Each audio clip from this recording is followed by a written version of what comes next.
Die pragtige 1 Korintiërs 13 het 'n paar verse wat eintlik baie interessant is, waar onder andere vers 11, 1 Korintiërs 13 vers 11, wat daar staan: toe ek 'n kind was, het ek gepraat soos 'n kind, gedink soos 'n kind, geredeneer soos 'n kind. Maar nou dat ek 'n man is ek klaar met die dinge van 'n kind. Nou, daar is mense wat die gedeelte in vers 11 en verder vertolk as eintlik 'n teregwysing teenoor die voorafgaande, waar daar nou so mooi gepraat word oor die liefde en al die dinge, dat dit eintlik maar net dit is eintlik vir groot mense bedoel om die lewe so te sien nie. Dit is eintlik maar 'n onvolwasse persoon wat dinge wat die lewe so probeer hanteer. Maar dit kan mos nie so wees nie.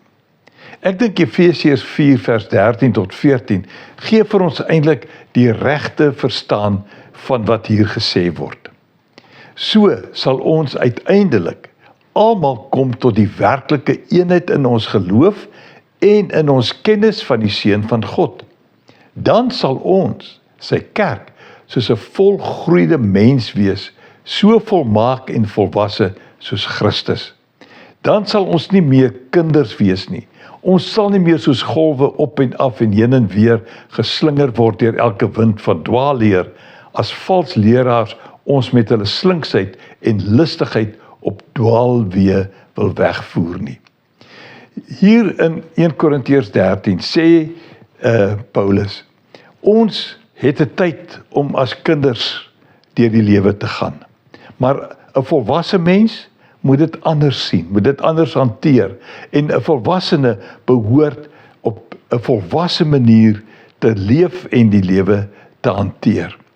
Ek glo, 'n mens kan elke dag nader aan geestelike volwassenheid groei. 'n Mens moet nie net stagneer nie. Kom ons wees elke dag 'n beter volwassene as die vorige dag. En loop mooi.